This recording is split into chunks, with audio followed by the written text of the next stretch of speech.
The first time she heard it, she didn't turn around. "Mommy." Soft. Certain. Not loud enough for the whole office to hear. Just enough. Sarah was standing near the glass wall outside conference room B, phone still in her hand, halfway through a message she would never send. The voice came again, closer this time, small shoes against polished concrete. "Mommy." Her shoulders tightened before her mind caught up. She knew that voice didn't belong to her life. Not to the version she had built so carefully. She lowered the phone slowly. Turned. The little girl was looking straight at her. No hesitation. No confusion. Just recognition. Behind her, Marcus had gone very still. For a moment, no one corrected her. And something inside Sarah, something she had kept contained for years, shifted in a way she did not understand yet. Sarah did not correct her. That was the first thing she noticed later. Not in the moment. In the moment, she only felt the way her chest tightened and her hands went cold. The little girl stood there in a pale yellow sweater that looked slightly too big at the sleeves. Her hair was pulled back unevenly, as if someone had tried to hurry. She couldn't have been older than 5. Marcus stepped forward almost immediately. "Lila," he said quietly. Not sharp, not embarrassed. Just careful. The girl didn't look at him. She kept her eyes on Sarah's face, studying her like she had been waiting. Sarah forced herself to kneel. It felt automatic. She had negotiated million-dollar contracts without blinking, but this required something else. "I'm not your mommy," she said gently. Her voice sounded steady. It surprised her. Lila tilted her head. "You look like her." Marcus exhaled through his nose. It was a small sound, but it carried weight. People were beginning to glance over. Assistants walking past, a junior analyst lingering near the break area. Sarah could feel the shift in the room, the quiet curiosity. She stood up slowly. "It's okay," she said. More to Marcus than to the child. "Really?" He nodded once, jaw tight. "I'm sorry, I should have." "It's fine." She cut him off softly. Not dismissing, just ending it. Lila finally looked at her father. "She looks like Mommy," she repeated, as if explaining something obvious. Sarah did not ask questions. Not there. Marcus picked Lila up, one arm secure around her back. The girl rested her head on his shoulder but kept looking at Sarah over the curve of his jacket, watching her. Sarah held that gaze for a second too long. Then she stepped back into the conference room. The door closed. The meeting continued. Numbers, projections, expansion plans.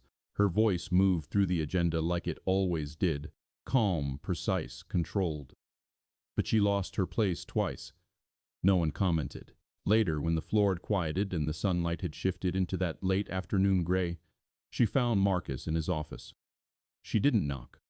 She never knocked with her senior team. He was sitting at his desk, jacket off, sleeves rolled up. A framed photo rested near his laptop. He turned it face down when she entered.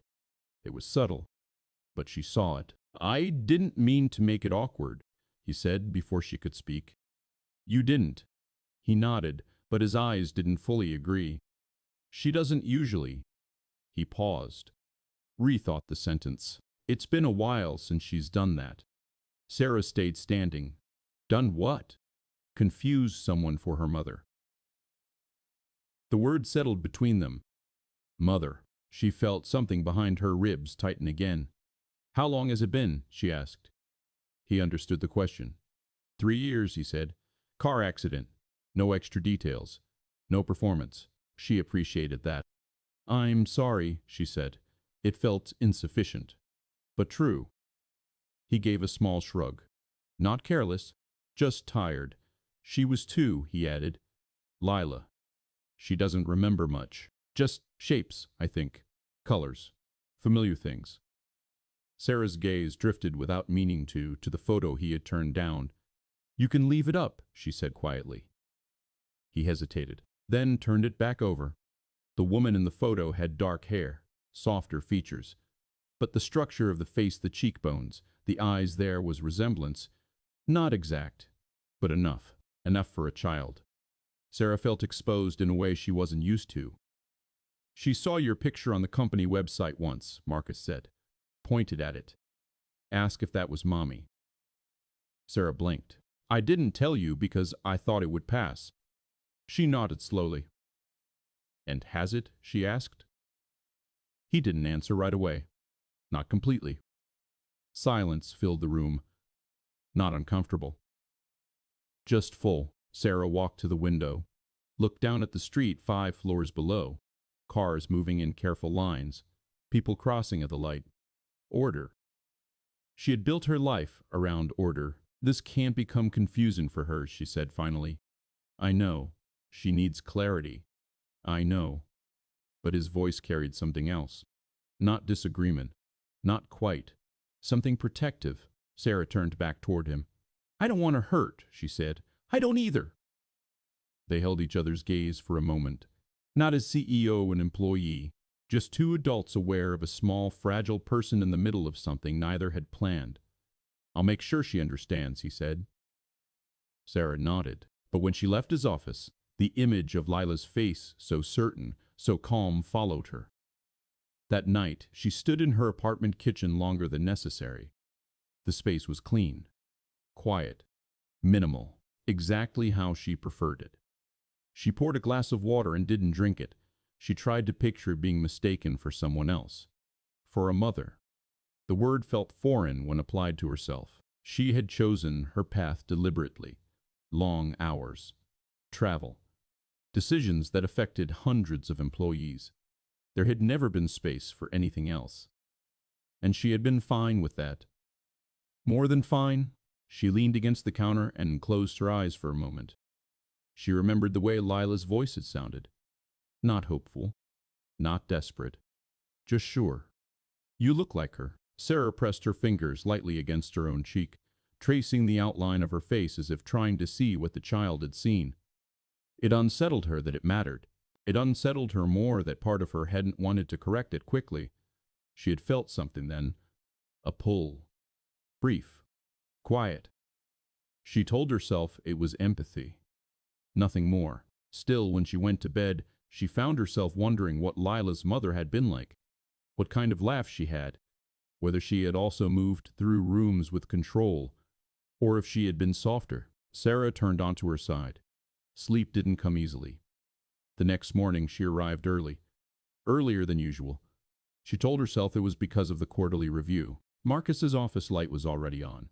She paused outside his door without meaning to. Inside, Lila was sitting on the couch, legs swinging gently. She held a coloring book in her lap. Marcus was kneeling in front of her, adjusting the collar of her sweater.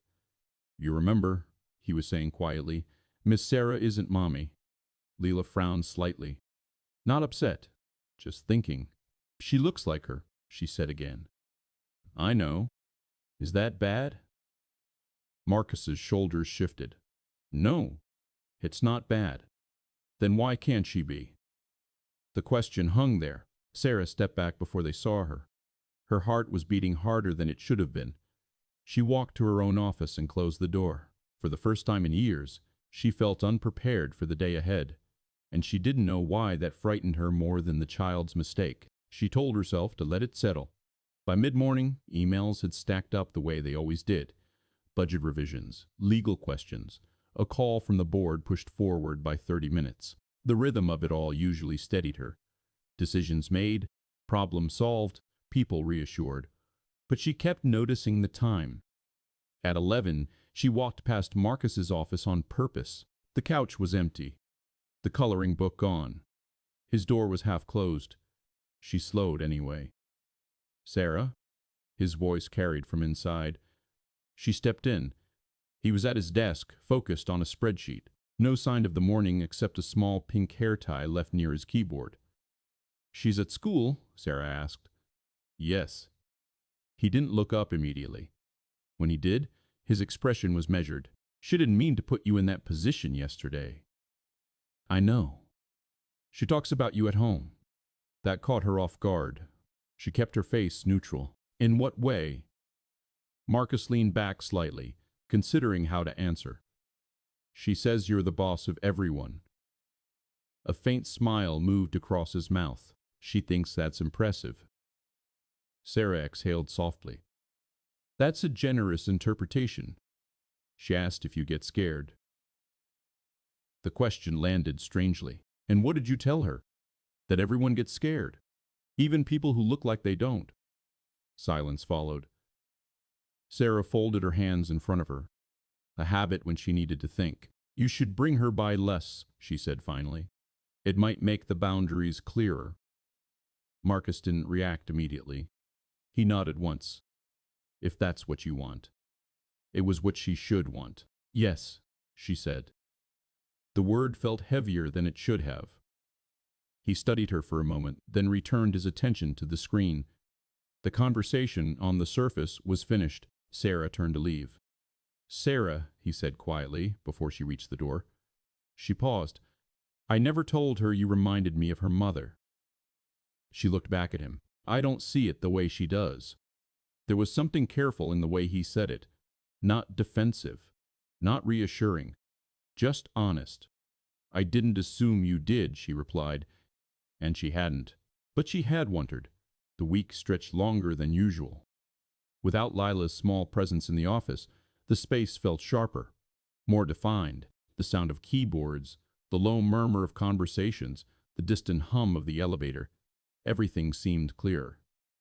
Sarah moved through meetings efficiently.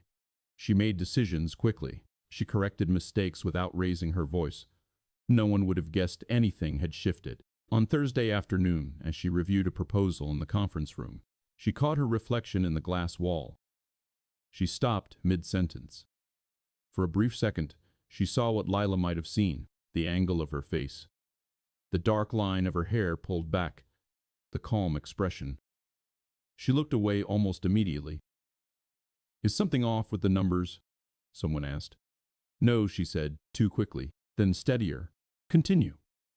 That night, she found herself opening the company website. She navigated to the leadership page, her photo loaded. Professional. Controlled. Direct gaze. She tried to imagine being 2 years old, staring at that image on a screen, trying to match it to a memory that was fading. She closed the laptop. It happened again the following Monday, not at the office. She had left work later than planned. The air outside was cooler, the streetlights already on. She was halfway to her car when she heard running footsteps behind her. She turned instinctively. Lila. Marcus followed a few steps behind, breath slightly uneven. Lila, he called softly, not wanting to make a scene. The girl stopped directly in front of Sarah. I knew it was you, she said, slightly out of breath, as if she had solved something important. Sarah glanced at Marcus. I'm sorry, he said. She saw you from the car. I couldn't. It's fine. Lila stepped closer. Too close for professional distance. Close enough that Sarah could see a faint scrape on her knee. Daddy says you're not Mommy, she said. Yes, but you look like her. The street felt quieter than usual. Sarah crouched slowly. I do look a little like her, she admitted. Leela studied her face carefully, as if confirming, did she work a lot too? The question hit in an unexpected place. I don't know, Sarah said honestly. Marcus shifted behind them. She was home more, he said gently. Lila frowned, processing. Then why do you look the same? Sarah didn't have an answer that would make sense to a 5-year-old. Sometimes people can look alike, she said, even if they're different. Leela seemed to accept that for a moment. Then she reached out and touched Sarah's hand. It was brief. Just fingertips. But Sarah felt it. Warm, small, certain. Marcus stepped forward and gently guided Lila back toward him. We should go, he said quietly. Lila didn't argue this time. She wrapped her arms around his neck as he picked her up. As they walked toward their car, Lila rested her head against his shoulder and looked back once. Not confused, just thoughtful. Sarah stood on the sidewalk longer than necessary. Her phone buzzed in her hand.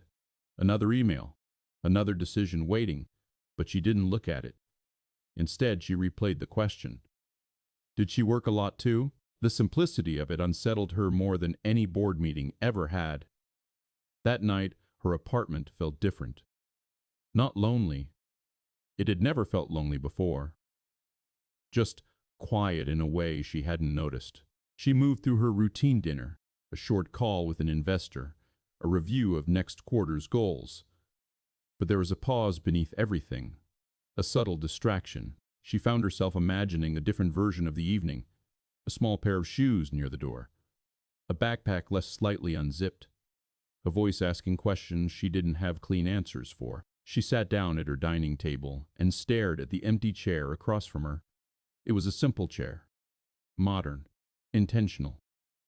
She tried to picture it pulled out slightly, used. Her chest tightened again, the way it had outside the conference room. This was not part of her plan. She had worked too hard to build something stable, predictable, respectable. Getting involved, even emotionally, with an employee's family complicated everything. She knew that. She also knew the way Lila had said, "I knew it was you," not as a mistake, as recognition. Sarah leaned back in her chair and closed her eyes. For the first time, she allowed herself to admit a small, uncomfortable truth. The idea of distancing herself did not feel like relief. It felt like loss, and she did not understand why. She started noticing things she had trained herself not to notice. Marcus used to keep his office door closed more often. After that evening on the sidewalk, it stayed open, not wide, just enough, as if he expected to step out quickly. Sarah told herself it meant nothing. On Wednesday afternoon, she walked past and heard laughter. Not adult laughter. Higher. Unfiltered. She slowed without thinking. Lila was sitting cross-legged on the floor beside Marcus's desk. Papers were spread around her like she had claimed the space. She held up a drawing with both hands. "That's you," she said proudly. Marcus looked at the paper. "That's me? You're tall." The drawing was mostly long lines and uneven circles. "And this?" he asked. Lila glanced toward the doorway. Sarah didn't move. "That's her," Lila said. Marcus followed her gaze. Their eyes met. He didn't look surprised to see Sarah standing there, just aware. Sarah stepped inside. "I didn't mean to interrupt." "You're not," Marcus said. Lila scrambled to her feet and held the drawing up toward Sarah. "This is you." Sarah hesitated before taking it. The figure had dark hair and a straight line for a mouth. Next to it stood a smaller shape, holding the taller one's hand. "That's me," Lila said, pointing to the smaller shape. "And you." Marcus was quiet. Sarah studied the drawing carefully, as if it were a report she needed to evaluate. "You gave me very long legs," she said lightly. Lila smiled. "You walk fast." That caught her off guard. "I do?" "Yes. Daddy says you always walk like you're going somewhere important." Marcus looked slightly embarrassed. "I might have said something like that." Sarah felt heat rise in her face. She hadn't expected to be observed that closely, especially by a child. She handed the drawing back gently. "It's very good," she said. Lila beamed. There was a pause where Sarah should have left. Instead, she remained standing there. "Can I ask you something?" Lila said suddenly. Marcus stiffened. "Lila!" "It's okay," Sarah said quietly. The girl tilted her head. The same thoughtful gesture as before. "Why don't you smile in your picture?" Sarah blinked. "In which picture?" "The one on the computer." Marcus inhaled softly. Sarah took a second before answering. "It was for work," she said. "Work pictures are usually serious." Mommy smiled in all her pictures. There it was again. Not sharp. Just stated. Sarah felt something move through her chest. Not pain exactly. Something softer and heavier. Was she happy? Sarah asked before she could stop herself. Marcus's eyes shifted toward her, surprised by the question. Lila nodded. Yes, she sang in the kitchen. The image formed without permission. A woman moving through a kitchen, voice carrying lightly, unaware of the future. Sarah swallowed. "I don't sing," she said. "You could," Lila replied, as if it were simple. Marcus stood then, brushing his hands against his trousers. "We should head home," he said gently. Lila didn't argue. She gathered her crayons carefully, placing them back in a small pouch. As Marcus lifted her, she rested her chin on his shoulder. "Bye," she told Sarah. Goodbye, Lila. The office door closed behind them. Sarah stood alone with the faint smell of crayons still in the air. That evening, she didn't go straight home. She drove without direction for a while, city lights passing in blurred streaks. Her hand stayed steady on the wheel, but her mind felt unsettled. Why don't you smile? She had never been asked that before. Her seriousness had always been interpreted as strength. Focus. Control. Not absence. She pulled into a grocery store parking lot without meaning to. Inside, she moved through the aisles slowly, not with her usual efficiency. She found herself in the baking section, staring at cake mixes she had never bought. She imagined a kitchen with flour on the counter, a small voice asking to lick the spoon. She set the box back on the shelf. This was not her life. She left with nothing but a carton of milk she didn't need. The next morning, she arrived later than usual. Marcus was already in a meeting. His door closed. She felt a small, unexpected disappointment. At lunch, her assistant mentioned casually, Marcus asked if he could adjust his hours on Fridays to pick Leela up from school. Is his performance affected? Sarah asked automatically. No. Then approve it. Her assistant nodded. Sarah turned back to her screen, but her thoughts lingered. She had always rewarded efficiency, output, results. But now she was thinking about pickup times, about small hands waiting by a classroom door. She shook her head slightly, refocusing. 2 days later, Marcus knocked on her office door. He rarely knocked. Do you have a minute? Yes.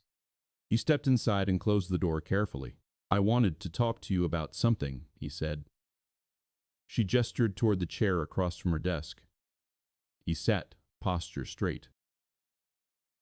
Leela's school has a family day next month, he began. Parents come in.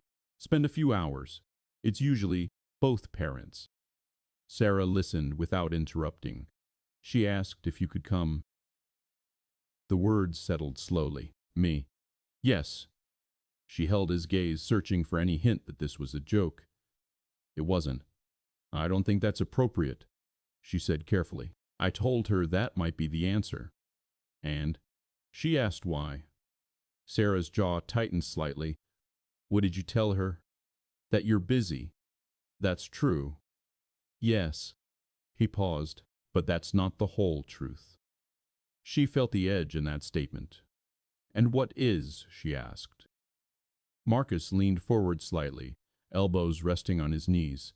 She doesn't remember her mother clearly. You know that. But when she's near you, she's calmer. I can't explain it. I don't fully understand it. Sarah's throat felt dry.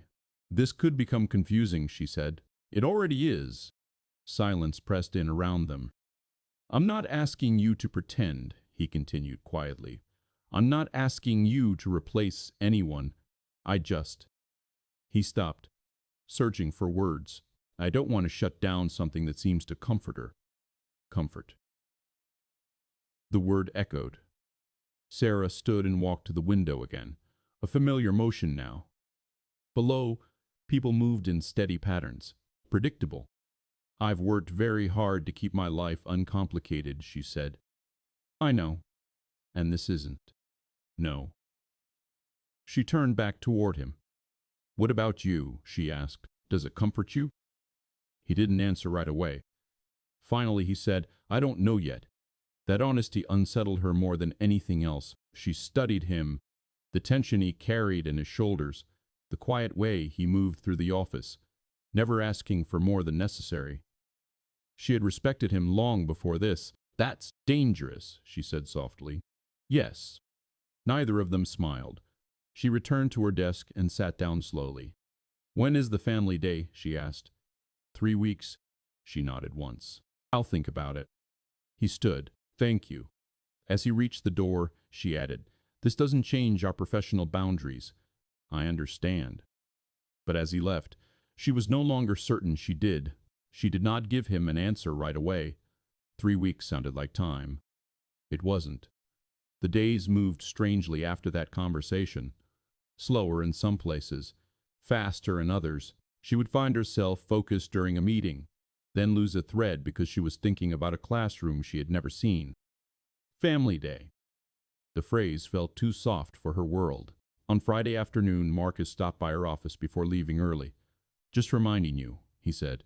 "No pressure. I said I would think about it." "I know." He lingered half a second longer than necessary. Then he nodded and left. She watched him walk down the hallway, jacket folded over his arm, phone pressed to his ear. His posture shifted slightly when he spoke to whoever was on the other end. Softer, less guarded. She assumed it was Lila. That weekend, she tried to return to her usual routine. Gym early Saturday morning, calls with overseas partners, a review of upcoming acquisition plans. She was efficient, productive. But when she sat alone at her kitchen table that evening, the silence pressed harder than before. She imagined Lila's classroom. Paper decorations taped unevenly to walls. Tiny chairs, crayon drawings.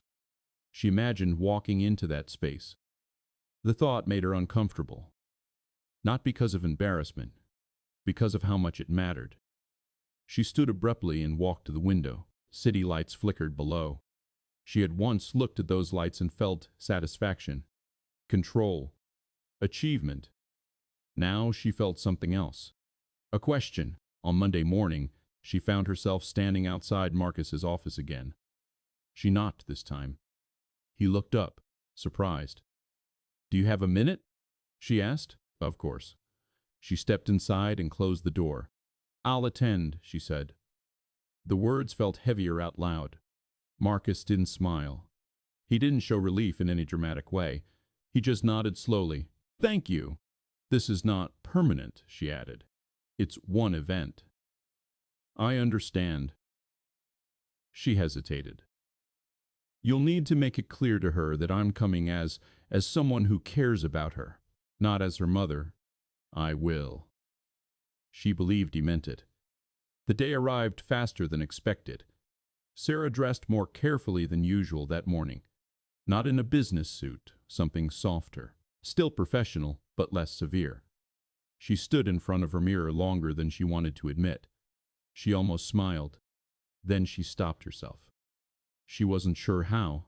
At the school entrance, the air smelled faintly of disinfectant and crayons. Marcus met her near the front doors. Lila stood beside him, holding his hand. When Lila saw her, her face lit in a way that caught Sarah off guard. "You came," she said, as if she had known she would. "I did." Lila studied her outfit. "You're not wearing your serious clothes." Sarah let out a small breath that almost felt like a laugh. "No." Marcus cleared his throat gently. "We talked about it, remember?" Lila nodded slowly. "You're Sarah." "Yes." The name hung there. "Not Mommy." "Just Sarah." For a moment, that felt like enough. Inside the classroom, small tables were arranged in clusters. Other parents filled the space, some chatting easily, some checking their phones. Sarah felt out of place. She was aware of her posture, the way she stood, the way she moved. Used to commanding rooms, not blending into them. Lila pulled her toward a tiny chair. "Sit." Sarah hesitated, then lowered herself carefully. The chair felt unstable beneath her weight. Lila sat beside her and opened a folder. "I made this." Inside were drawings, shapes, colors, stick figures. One page caught Sarah's eye. It showed 3 figures holding hands. "That's Daddy," Lila explained. "That's me, and that's you." There was no correction this time. Sarah felt her throat tighten. Marcus stood behind them, hands in his pockets, watching. A teacher approached. "You must be Sarah," she said warmly. "Yes." "Lila talks about you." Sarah glanced at Marcus quickly. He looked slightly uncomfortable. "Good things, I hope," Sarah replied. The teacher smiled. "She says you walk fast and make important decisions." Sarah almost laughed. "That sounds like her," Marcus murmured. The morning moved in small activities. Coloring, story time, a simple craft project. At one point, Lila reached for Sarah's hand without looking. It felt natural, not forced. Sarah didn't pull away. Near the end of the event, The children gathered in a small circle to sing a song they had practiced. Parents stood around the edges of the room. Lila stood between Marcus and Sarah. When the song began, it was uneven and off-key, sweet in a way that made the room softer. Lila glanced up at Sarah midway through. "You can sing," she whispered. Sarah shook her head lightly. Lila nudged her hand. Very quietly, barely audible, Sarah joined in. Her voice was low, uncertain. Marcus looked at her, not surprised, just present. When the song ended, Lila clapped enthusiastically, then threw her arms around both of them at once. It was awkward, unbalanced, but neither of them stepped away. Later, outside the school, as parents dispersed, Sarah felt a shift inside her that she could not ignore. Not dramatic, not overwhelming, just real. Marcus stood beside her, Lila now distracted by a patch of flowers near the sidewalk. "Thank you," he said quietly. "For what?" "For showing up." She nodded once. It mattered to her. "Yes." They stood in silence for a moment. "I don't want to confuse her," Sarah said finally. "You didn't." "And you?" He looked at his daughter, then back at her. "I don't feel confused," he said. "I feel hopeful." The words settled between them. Hope was not something Sarah built strategies around. It had no clear metrics, no guarantees. She looked at Lila, crouched near the flowers, examining them carefully, as if they were important. For the first time in years, Sarah felt something shift in her definition of success. It was subtle, but it was there. And she knew, as she stood there in the mild afternoon light, that distancing herself now would not feel like strength. It would feel like retreat. After the school day, things did not go back to normal. Sarah had assumed they would, that the event would settle into memory, filed neatly under something kind but temporary. Instead, Lila began drawing more pictures. Marcus started bringing them by Sarah's office on Fridays before leaving early. Not for long. 5 minutes. 10 at most. At first, Sarah told herself it was harmless. Lila would sit in the chair across from her desk, feet not touching the floor, swinging slightly. "What do you do all day?" she asked once. "I solve problems," Sarah replied. "What kind?" "Different kinds." Lila considered that. "Do you get tired?" "Yes." "Daddy gets tired too." Marcus shifted near the doorway. "That's enough questions." "It's fine," Sarah said. She realized she didn't mind answering. One afternoon, Lila brought a small photo album. "I want to show you something," she said. Marcus stiffened immediately. "Lila, maybe not." "It's okay," Sarah said quietly, though she wasn't sure it was. Lila climbed down from the chair and stood beside Sarah's desk. She opened the album carefully. The first photo showed a woman sitting on a kitchen counter, laughing at something outside the frame. Dark hair. Similar length. Similar shape to her face, not identical, but close enough that Sarah felt her breath pause. "That's Mommy," Lila said simply. Sarah nodded. "She sang a lot," Lila continued. "Daddy says she burned toast sometimes." Marcus let out a faint breath that almost sounded like a laugh. "She did," he said. Sarah looked at the next picture. The woman was holding Lila as a baby, head tilted down, smiling softly. The tenderness in that image unsettled her more than the resemblance. "She looks kind," Sarah said before she could stop herself. "She was," Marcus replied. There was no bitterness in his voice, just memory. Lila turned another page. "See?" she said, pointing between the photo and Sarah's face. "Same eyes." Sarah leaned back slightly. They were not the same, but she could understand how a child would see it that way. "She was better at smiling," Marcus added quietly. Sarah met his gaze. It was not an accusation, just truth. Lila closed the album carefully. "Do you miss her?" she asked Sarah. The question caught her off guard. "She wasn't mine to miss," Sarah said gently. Lila frowned, thinking. "I miss her," she said. Marcus stepped forward and rested a hand lightly on his daughter's shoulder. "I know." The room felt smaller than usual. Sarah felt the weight of being present in a space that belonged to someone else's history. I don't want to take her place, she said quietly, more to Marcus than to Lila. You're not, he answered, but his voice carried something complicated. That evening Sarah stayed late at the office. Long after most lights had turned off, she stood alone in the hallway, looking at the framed photographs of company milestones. Ribbon cuttings. Product launches. Awards. Her face appeared in many of them. Serious. Focused. She tried to imagine someone looking at those photos years from now and feeling warmth.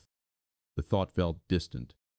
In Marcus's office, the photo of his wife remained on his desk. He had not hidden it again. Sarah walked past it without stopping. But she noticed. The shift came quietly. It wasn't one dramatic moment. It was small adjustments. Marcus began asking her opinion on things that weren't work-related. Do you think she's too young for after-school art classes? She likes drawing, Sarah replied. Yes, then let her try. Another time he asked, she's been having trouble sleeping. Any ideas? Sarah paused. I'm not an expert. I know, but you're steady. The word stayed with her. Steady. She had always valued control. But steady felt different. More human. One Saturday morning, she received a message from Marcus. Lila has a mild fever. Nothing serious. Just letting you know in case she asks about you. Sarah stared at the screen longer than necessary.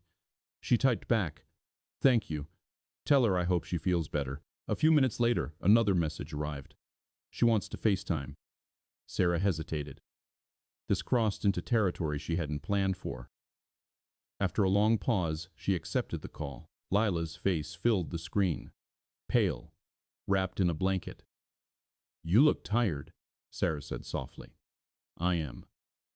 Marcus's voice sounded faintly in the background. She wanted to show you something. Lila lifted a drawing into view. It showed a bed, a small figure under a blanket, and another figure sitting beside it. That's you, Lila said. You drew that today? Yes. Even sick, she had drawn. Sarah felt something tighten in her chest. You should rest, she said gently. Will you come over when I'm better? The question came without hesitation. Marcus appeared in the frame now, eyes searching Sarah's face. She felt the weight of the moment. I'll see, she answered carefully. It was not a promise, but it wasn't a no. After the call ended, she set the phone down slowly. Her apartment felt too quiet. She drove to their house 2 days later. She told herself it was only to drop off soup. Nothing more. The neighborhood was modest. Tree-lined streets. Children's bikes near driveways. She stood at the door longer than she intended, before knocking. Marcus opened it almost immediately. You didn't have to, he said when he saw the container in her hands. I know. He stepped aside. Inside, the house felt lived in. Shoes near the door. A faint smell of something baked recently. A drawing taped to the refrigerator. Lila appeared in the hallway, blanket wrapped around her shoulders. You came, she said again. That same certainty. Sarah nodded. I brought soup. I don't like soup, Lila admitted. Marcus tried not to smile. It's for later, Sarah said. She set it down on the kitchen counter. The space felt smaller than her apartment, warmer. Lila walked over slowly and reached for her hand. Sarah let her. They stood like that for a moment, not speaking. And for the first time, Sarah did not feel like she was standing at the edge of someone else's life. She felt inside it, and that realization both comforted and unsettled her in equal measure. The first time she stayed for dinner. It wasn't planned. She had meant to drop off the soup and leave. That had been the agreement in her head. A brief visit. Kind, but contained. Lila was sitting at the kitchen table, color returning to her face. Marcus stood at the stove, stirring something in a pan. You don't have to go right away, he said, not looking at her. I have work, she replied automatically. It's Tuesday, he said. You can take one evening. The comment was light, but it landed. Lila looked up from her drawing. Stay. It wasn't dramatic. She didn't beg. She just said it like it made sense. Sarah checked the time on her phone. There were emails waiting. There were always emails waiting. I'll stay for a little while, she said. Marcus didn't push further. They ate at the small kitchen table. The chairs didn't match. One had a slight wobble. Leela talked through most of the meal about a classmate who cried during math, about a stray cat near the playground, about how she thought purple tasted better than green. Sarah listened, not politely, not distracted. She listened. At one point, Lila reached across the table and wiped a small drop of sauce from Sarah's sleeve with her napkin. "You missed a spot," she said. Sarah froze for half a second. "Thank you," she replied. Marcus watched the exchange quietly. After dinner, Leela insisted on showing Sarah her room. It was small. A twin bed against one wall. Stuffed animals lined up with careful precision. On the dresser sat a framed photograph of her mother. The resemblance felt sharper in that space. Leela climbed onto the bed and patted the spot beside her. "Sit." Sarah sat carefully. "Daddy says Mommy used to read here," Leela said, tracing the edge of the blanket. "She made the voices funny." Sarah swallowed. "I'm not very good at funny voices." "That's okay." Lila handed her a thin picture book. Sarah hesitated only briefly before opening it. She read in her usual tone, at first measured, clear. Halfway through, Leela interrupted. "Make it different." Sarah paused, adjusted her voice slightly for one character. It felt unnatural. Leela smiled anyway. When the story ended, Leela leaned against her side without asking. Sarah stayed still. Marcus appeared in the doorway. "It's almost bedtime," he said gently. Leela nodded but didn't move immediately. "Will you come again?" she asked Sarah. There it was. The quiet expectation. Sarah met Marcus's eyes over Leela's head. He didn't look hopeful this time. He looked cautious. "I'll try," she said. It was closer to a promise than she intended. Driving home that night, Sarah felt unsettled. Not because she had crossed a line. Because she had wanted to. She parked in her usual spot and sat in the car longer than necessary. Her apartment greeted her with silence when she walked in. No toys. No faint music from another room. She set her keys down carefully. The contrast felt sharper now. She moved through her routine, mechanically washing her hands, changing clothes, reviewing a few documents on her tablet. But her mind stayed in that small bedroom, in the way Lila had leaned against her without hesitation, in the way Marcus had stood in the doorway watching. Not possessive, not distant, just present. The change inside her was gradual, but she couldn't ignore it anymore. She started leaving the office earlier on Fridays. She adjusted meetings around school events without announcing why. Her assistant noticed. "You've been different lately," she said one afternoon. "How? Less rigid." Sarah raised an eyebrow.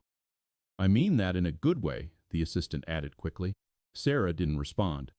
That evening, as she was about to leave, Marcus appeared at her door. "Lila has a question," he said. "She usually does."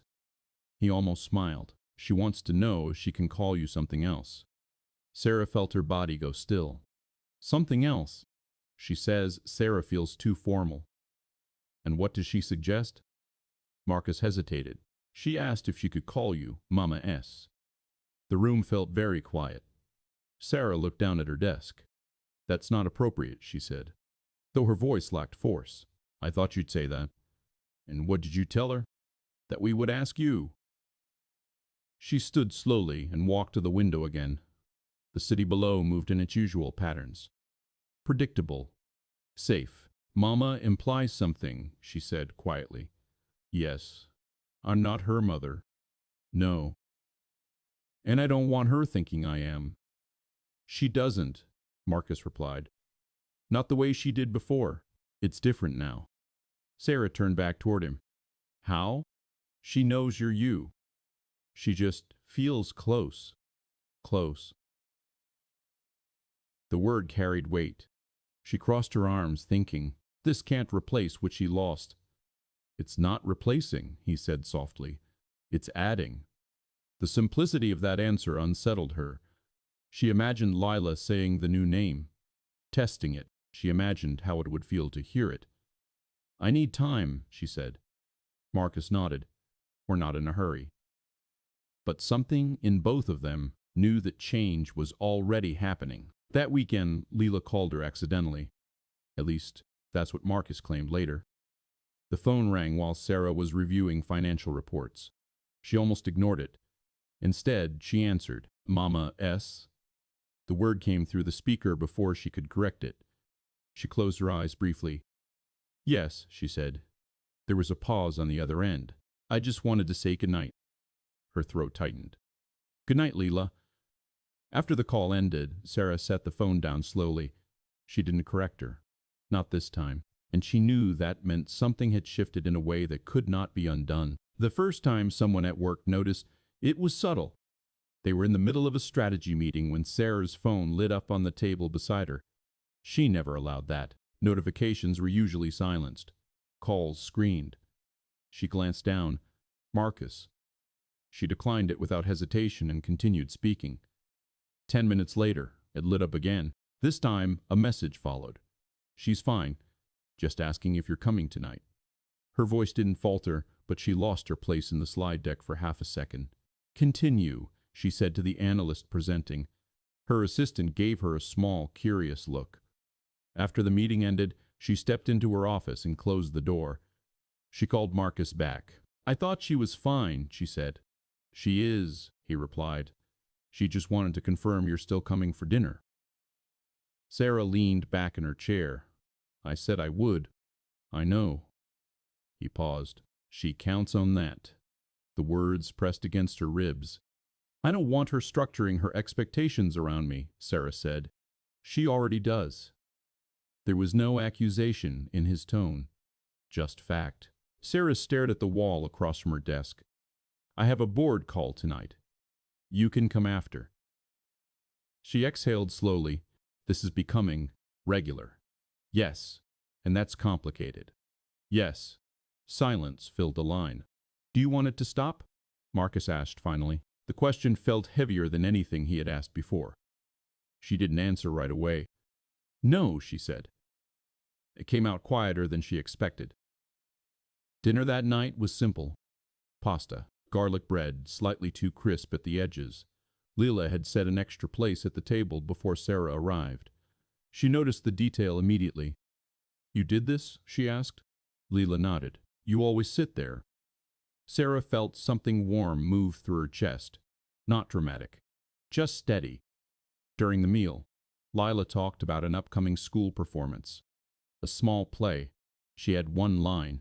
"I have to say, the sun will come out tomorrow," she announced proudly. "That's an important line," Sarah said. "I know." Marcus watched them both. Later, when Lila went to brush her teeth, the house quieted. Marcus leaned against the kitchen counter. "This is getting harder to define," he said. Sarah didn't pretend not to understand. "Yes, I don't want to put you in a position where you feel obligated." "I don't," she replied. "That's not what I asked." She met his eyes. "I feel responsible," she admitted. "For her?" "Yes."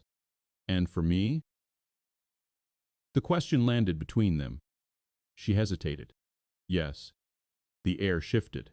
He stepped closer, not enough to crowd her, but enough that she could feel the warmth from him. "I don't expect you to replace anyone," he said quietly, "but I also can't ignore what's happening." "And what is happening?" she asked. He searched her face for a moment. "You're part of our life now." The statement felt steady, not dramatic, not rushed. Sarah looked down at her hands. "I built my life very carefully," she said. "I avoided this." "This?" "Emotional risk." Marcus nodded slowly. "I didn't plan this either." Lila's footsteps sounded down the hallway. The moment thinned but didn't disappear. The school performance came 2 weeks later.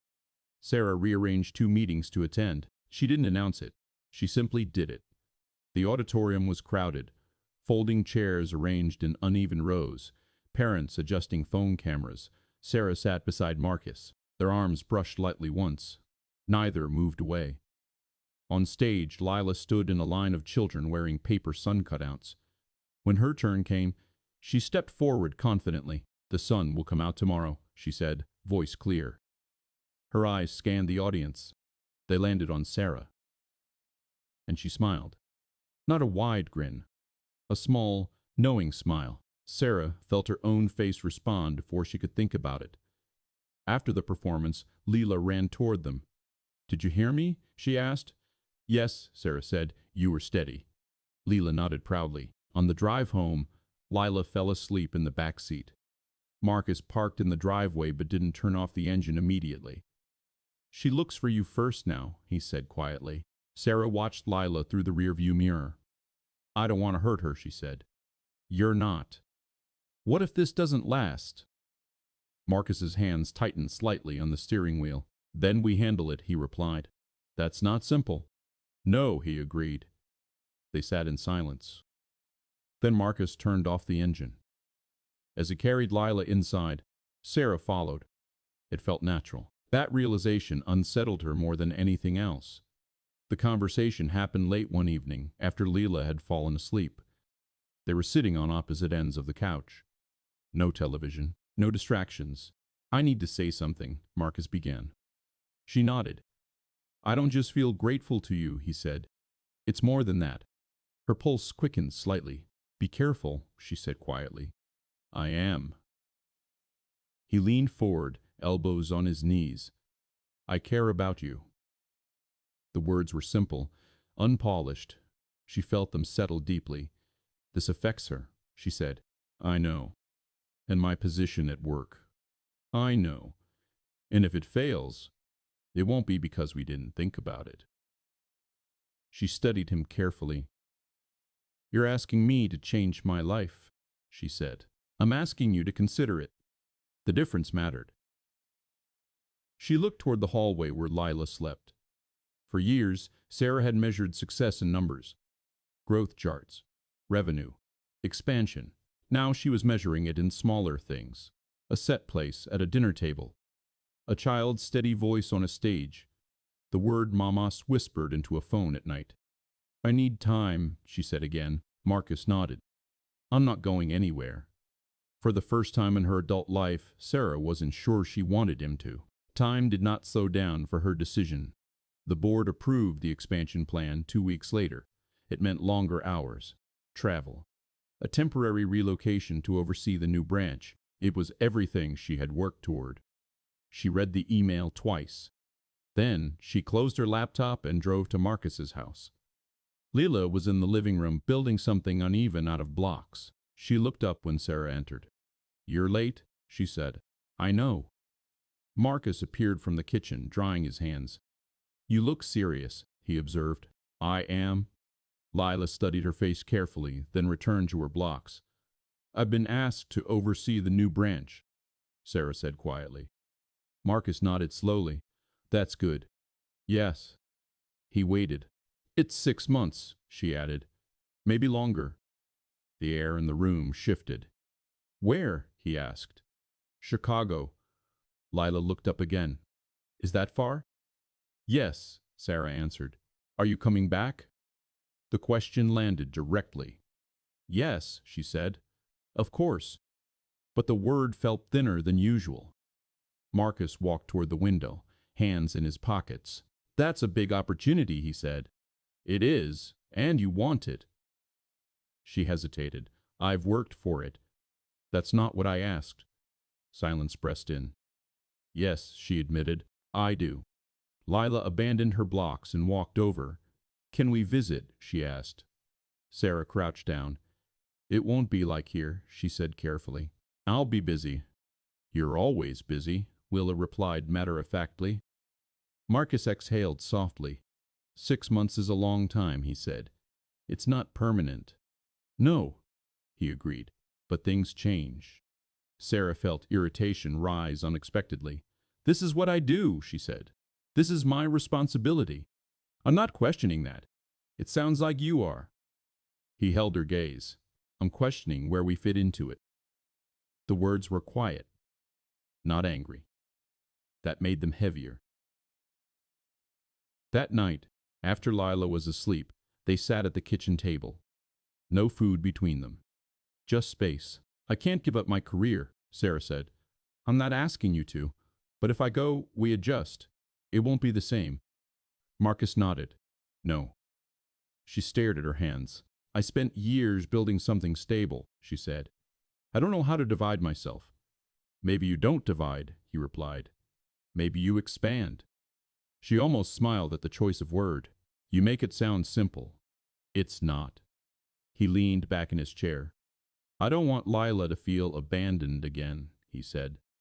The word again struck her. I would never. I know you wouldn't intentionally, he said gently. But she's attached.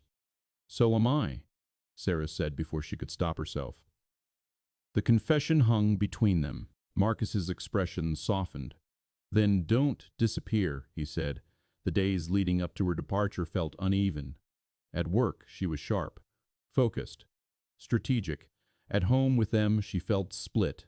Lila began asking questions in quiet moments. Will you have a bed there? Yes. Will you eat dinner alone? Sometimes. Who will read to me? The last question caught in her throat. Daddy will, she said. Lila nodded, but her expression dimmed slightly. On her final night before leaving, Lila handed her something small. A folded piece of paper. Open it later, she said. Sarah tucked it into her bag. She didn't trust herself to open it there. Chicago was colder than she expected. The apartment provided by the company was efficient, modern, impersonal. Her days filled quickly. Meetings, site visits, staff evaluations. She performed well. No one could tell she was carrying anything else. At night, she opened the folded paper. It was a drawing, 3 figures, holding hands. Above them, uneven letters, Mama says come back soon. She sat on the edge of the bed and stared at it for a long time. Her phone buzzed. Marcus. She wouldn't sleep until I told her you landed, he said. I did. She asked if you were lonely. Sarah looked around the quiet apartment. Yes, she said honestly. There was a pause. You don't have to prove anything, Marcus said. I'm not proving, she replied. I'm building. And what are you building? The question unsettled her. For the first time, she didn't have a clear answer. Weeks passed. Video calls replaced dinners. She read bedtime stories through a screen. Lila held the phone too close to her face. Are you coming tomorrow? She asked every few nights. Not tomorrow, Sarah would say. Soon. The word soon began to feel fragile. One evening, after a particularly long day, Sarah missed the scheduled call. Her phone showed 3 missed attempts. When she called back, Lila answered with red eyes. You forgot, she said quietly. Sarah's chest tightened. I'm sorry. You said you wouldn't. Marcus stepped into the frame.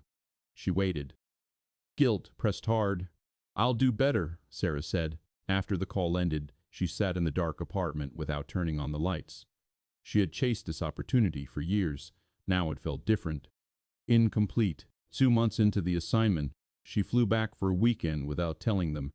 She stood on their porch Saturday morning and knocked. Marcus opened the door.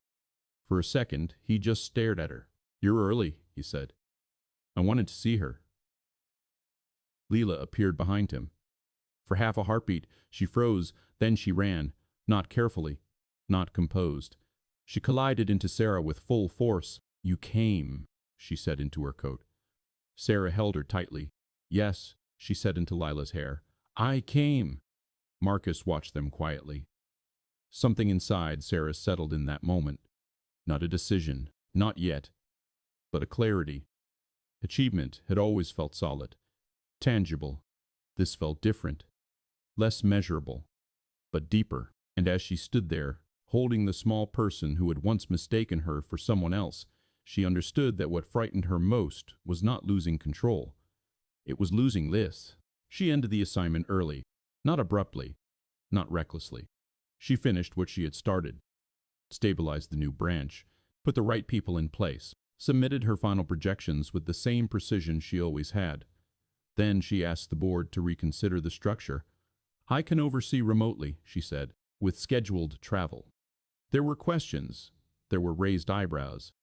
You pushed for this expansion, one board member reminded her. I did. And now you want distance?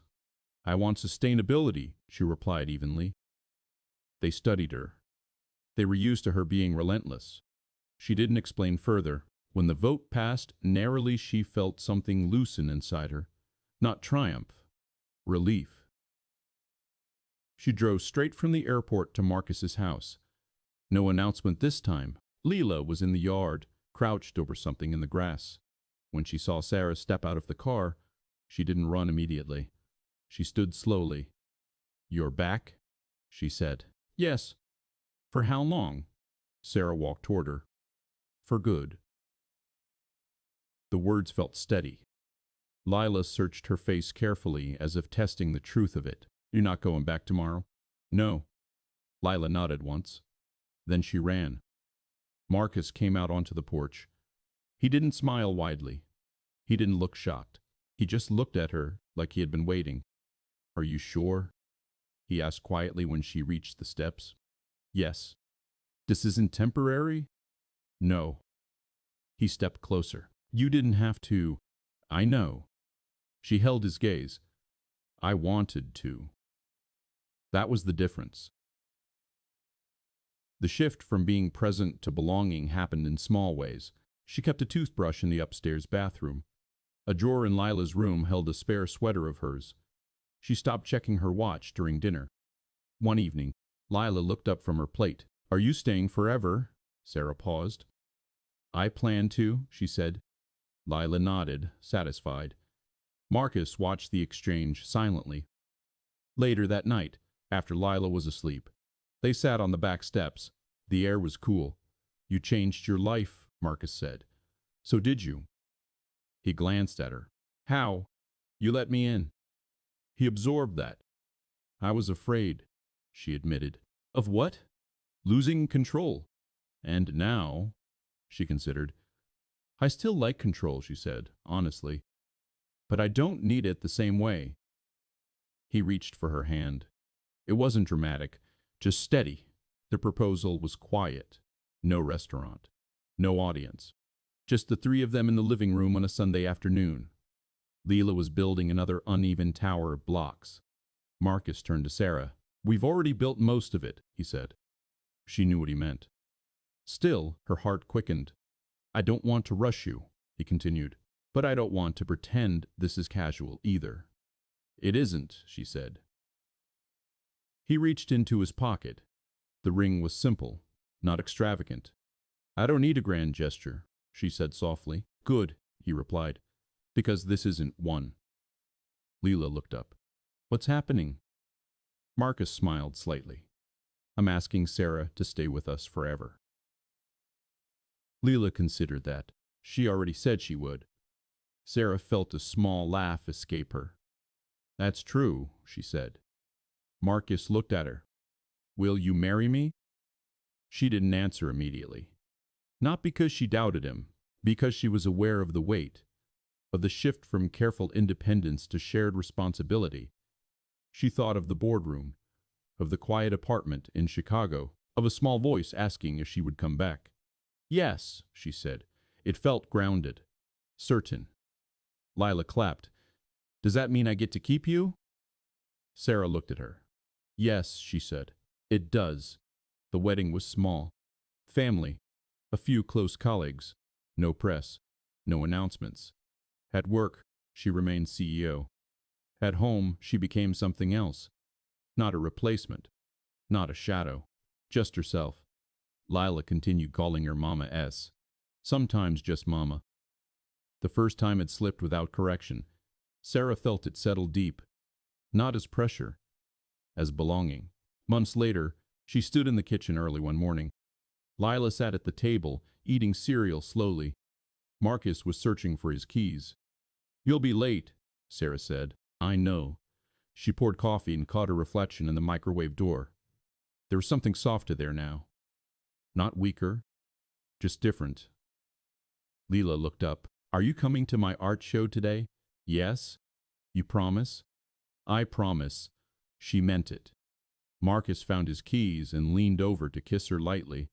"You look less serious lately," he said. "Do I?" "Yes." She considered that. Maybe she did, but not because she had lost ambition, because she had expanded it. Success used to be defined by numbers, by growth charts and quarterly gains. Now it included things she couldn't measure. A drawing taped to the refrigerator, a small hand reaching for hers without hesitation, a quiet house that felt full instead of empty. She still made hard decisions, still negotiated contracts, still walked quickly through hallways when necessary. But sometimes she slowed. Sometimes she slowed. Sometimes she smiled in photographs, not for the image, for the people who would look at it later. One evening, as she tucked Lila into bed, the child studied her face carefully. "You don't look like Mommy anymore," she said. Sarah paused. "No, you look like you." The words settled gently. Sarah brushed a strand of hair from Lila's forehead. "Good," she said softly. As she turned off the light and closed the door, she understood something she hadn't when this began. Love had not replaced her ambition. It had reshaped it. She still led a company, still carried responsibility. But she also carried something else now. Not obligation, not fear, connection. And for the first time, the life she had built felt complete.